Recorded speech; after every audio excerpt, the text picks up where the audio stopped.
Everyone, எல்லாரும் எப்படி இருக்கிறீங்கள்? இன்னும் ஒரு இன்ட்ரெஸ்டிங்கான வீடியோ ஒன்றில் உங்கள் எல்லாரையும் சந்திப்பதில் மிக்க சந்தோஷம். இன்றைக்கு வீடியோ பார்த்தீங்களென்றால் ஒரு சிலோ டே லைவ் என்று சொல்லலாம். ஏனெண்டா இப்போல்லாம் ஸ்கூல் வந்து கொல்லிடேன்றதால் எல்லாமே சிலோவாக தான். காலையில் எழும்புறதும் சிலோவாக தான். காலை சாப்பாட்டில் இருந்து லஞ்சில் இருந்து இப்படியே சிலோவாக தான் எல்லாமே நடக்குது. இன்றைக்கு பார்த்திங்கன்னா நல்ல மழையாக இருக்குது வெளியில். இருந்தாலும் இன்றைக்கு கடைகளுக்கு போகிற வேலை இருக்குது. இப்போ டைம் பார்த்திங்களென்றால் 3 மணி ஆகிட்டுது. அப்போ நான் ஒரு கால் டீ குடித்த கப்புகள், இந்த பிளேட்டுகள், நிறைய போலுகள் எல்லாம் இருக்குது. அதை ஒருக்கா மிஷினில் வச்சு ஒன் பண்ணிவிட்டு போட்டேனென்றால் எனக்கு அது நல்ல பர்ஃபெக்டாக கழுவி வந்துடும்.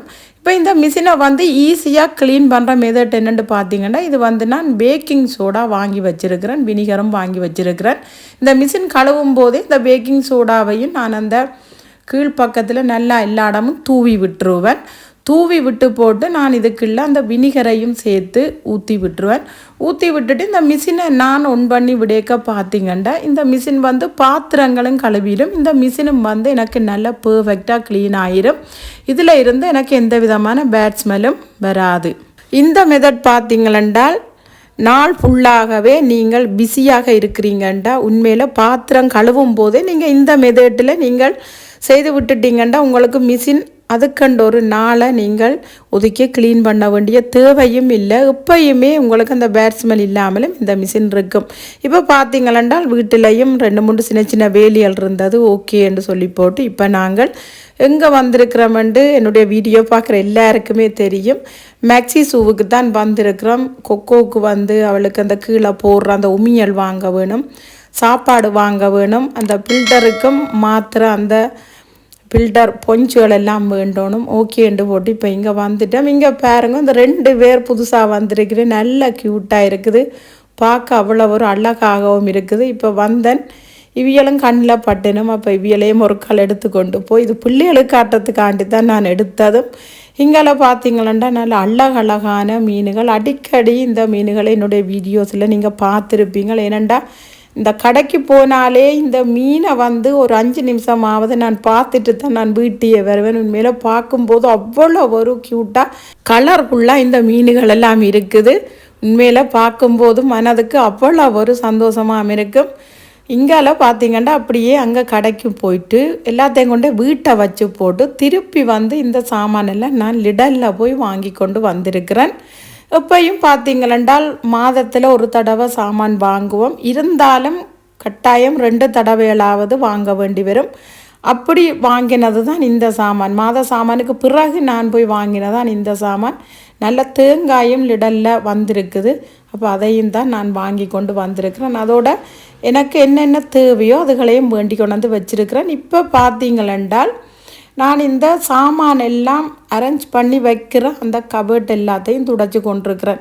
எப்பயுமே அப்பப்போ நாங்கள் இது போல் மெயின்டைன் பண்ணினோம்னா தான் இந்த கபர்ட்டுகளெல்லாம் பார்க்கும்போது புதுசு போலவே இருக்கும். அதை விட எங்களுக்கு டீப் கிளீனிங்கே தேவைப்படாது.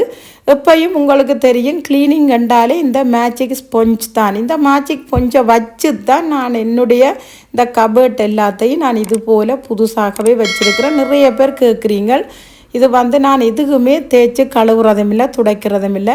இந்த மேஜிக் ஸ்பொஞ்சில் வெறும் தண்ணியை தொட்டு தான் நான் நல்ல வடிவாக துடைச்சி போட்டு பிறகு ஒரு மைக்ரோஃபைபர் க்ளோத்தோ அல்லது ஒரு டிஷ்யூ பேப்பரோ வச்சு துடைச்சி விட்டுருவேன். உண்மையில் நல்ல ஒரு பர்ஃபெக்டாக இது வந்து எனக்கு க்ளீனாக ஆகிடும். இப்போ வேண்டி கொண்டு வந்த இந்த சீனி மா எல்லாத்தையும் இந்த கபர்டில் நான் அரேஞ்ச் பண்ணி வைக்க போகிறேன்.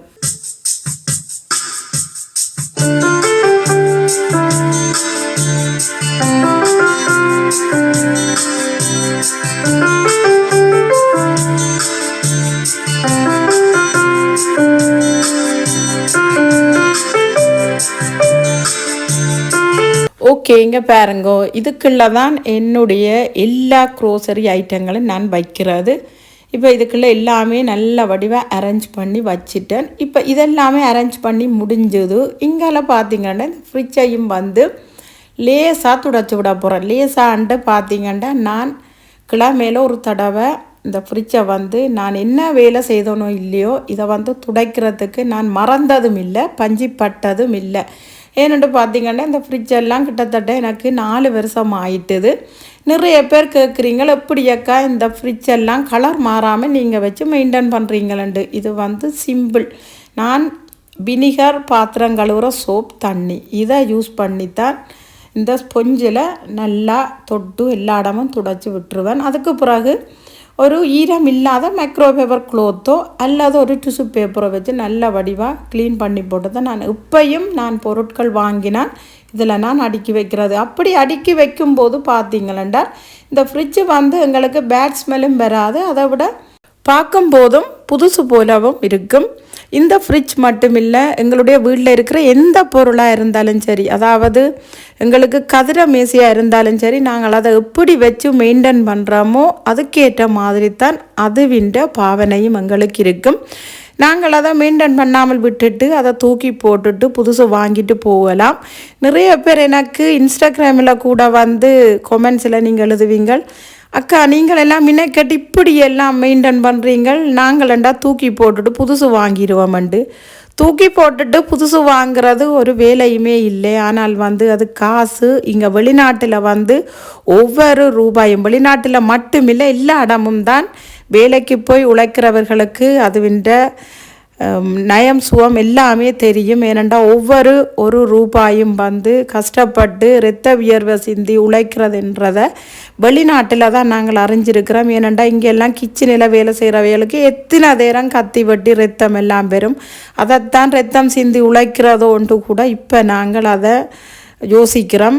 ஆனால் அப்படி இருக்கும்போது பொருட்களை எல்லாம் சாதாரணமாக வந்து தூக்கி எறிஞ்சிட்டு போக உண்மையில் என்னால் முடியாது. அவ்வளவுதான். என்னால் எவ்வளவத்துக்கு முடியுமோ எவ்வளவத்துக்கு இந்த வீட்டில் இருக்கக்கூடிய பொருட்களை வந்து நல்லா க்ளீன் பண்ணி புதுசு போல் மெயின்டைன் பண்ண முடியுமோ அவ்வளவத்துக்கு நான் செய்வேன். இந்த ஃப்ரிட்ஜ் வந்து எப்போ ஓடாமல் நிற்கிதோ அல்லது ஒரு டிவி எப்போ ஓடாமல் நிற்கிதோ அல்லது ஒரு மேசியோ கதிரையோ இப்போ நாங்கள் யூஸ் பண்ணலாம் உடைஞ்சு போகுதோ அப்போ நாங்கள் தூக்கி போட்டுட்டு புதுசு வாங்கி கொள்ளலாம். அதைத்தான் நான் எனக்கு உண்மையில் நீங்கள் மெசேஜில் கேட்டிருக்கிறீங்க. அதை விட யூடியூப் வீடியோக்கு கீழே கமெண்ட்ஸ் பண்ணாமல் நிறைய பேர் இன்ஸ்டாவில் போய் தான் கமெண்ட்ஸ் பண்ணுறீங்களா, அது என்னென்று எனக்கு தெரியல. உங்களுக்கு இந்த வீடியோ கட்டாயம் பார்ப்பீங்களான்னு நினைக்கிறேன். அப்போ உங்களுக்கு நான் சொன்ன பதில் பிடிச்சதோ பிடிக்கலையோன்ட்டு நீங்கள் பிறகு திருப்பி எழுதுவீங்கள் தானே, அப்போ பார்த்து கொள்ளலாம்.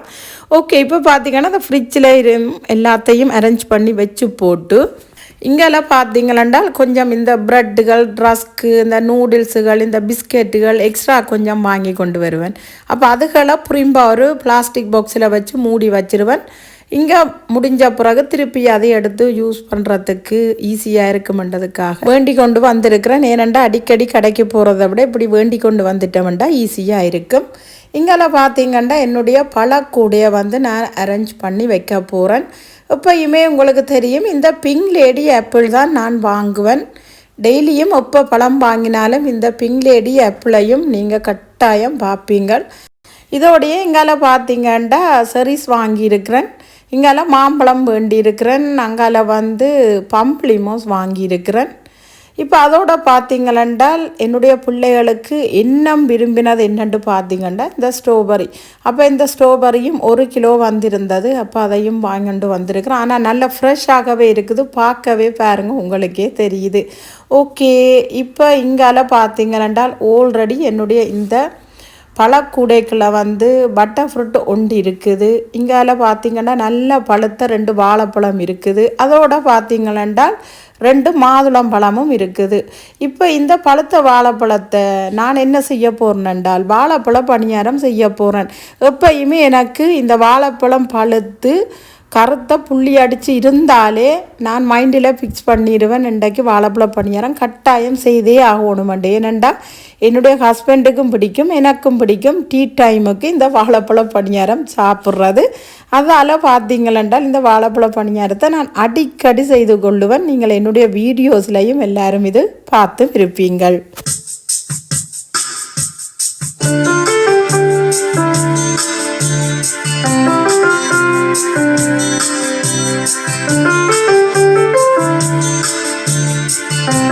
இப்போ பார்த்தீங்கன்னா இது ஒரு முக்கியமான டிப்ஸ்ன்னு கூட வச்சுக்கொள்ளலாம். இந்த ஃப்ரிட்ஜ் எல்லாம் வந்து எங்களுக்கு அந்த வேர்த்து ஈரமாக இருக்கிற மாதிரி இல்லாமல் இருக்கிறதுக்கு இதே போல் ஒரு பொஞ்சில் வந்து நான் உப்பை வந்து கொட்டி வச்சிருவேன். இப்படி உப்பை கொட்டி வச்சிட்டோம்னா அந்த ஈரத்தன்மை எல்லாத்தையும் இந்த உப்புவே இழுத்துக்கொள்ளும். அப்போ அதால் நாங்கள் வைக்கிற அந்த வெஜிடபிள்ஸ் எல்லாம் எங்களுக்கு அழுகாமல் நீண்ட நாளைக்கு ஃப்ரிட்ஜில் இருக்கும். கட்டாயம் ட்ரை பண்ணி பாருங்க. நான் என்னுடைய டிப்ஸில் எல்லாம் நான் என்னுடைய மதன்ராஜினி குக்கிங் சேனலில் நான் ஆல்ரெடி இதெல்லாம் காட்டி இருக்கிறேன். இப்படி நீங்கள் வச்சு பார்த்தீங்களென்றால் உங்களுக்கே தெரியும். நீங்கள் பிறகு அடுத்தடுத்த முறை நீங்கள் இதையே தொடர்ந்து செய்வீங்கள். இது என்னட்டு பார்த்தீங்கன்னா நான் இதுக்குள்ள பேக்கிங் சோடா வந்து கொட்டி ஃப்ரிட்ஜில் வச்சிருவேன். இப்படி வைக்கும்போது அந்த ஃப்ரிட்ஜ் வந்து எங்களுக்கு பேட் ஸ்மெல் இல்லாமல் இருக்கும். நாங்கள் இப்போ தான் ஃப்ரிட்ஜை திறக்கும் போது அதில் இருந்து அந்த வெங்காயமோ அல்லது அந்த இஞ்சி உள்ளி பேஸ்ட் எல்லாம் அரைச்சி வச்சோம்னா அந்த ஸ்மெல் எல்லாம் பெறும். எங்களுக்கு அதெல்லாம் பெறாமல் இருக்கிறதுக்கு நாங்கள் இது போல் வச்சு விட்டுட்டோம்னால் எங்களுக்கு இந்த ஃப்ரிட்ஜை வந்து நல்ல நீட்டாகவே எப்பயுமே நாங்கள் மெயின்டைன் பண்ணி கொள்ளலாம். உங்களுக்கு எந்த இடத்துல வைக்க வேணுமென்று தோணுதோ நீங்கள் அந்த இடத்த வச்சு விட்டீங்களென்றாலே ஓகேயாக இருக்கும்.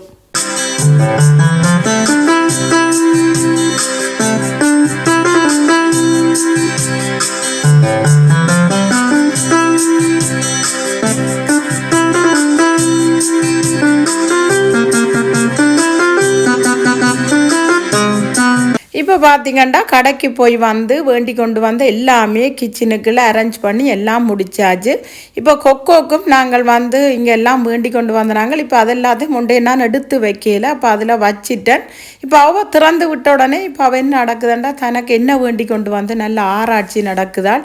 இப்படியே கொஞ்சத்துக்கு திரிஞ்சு விளையாடுவாள். விளையாடி போட்டு தண்டை பாட்டிலேயே கூடு வந்து திறந்து தான் விட்டுருக்குறேன். அப்படியே உள்ளே போயிடுவா. அதுக்கு பிறகு நாங்கள் சாத்தி போட்டு எங்கட வேலையை பார்க்க வேண்டியது தான்.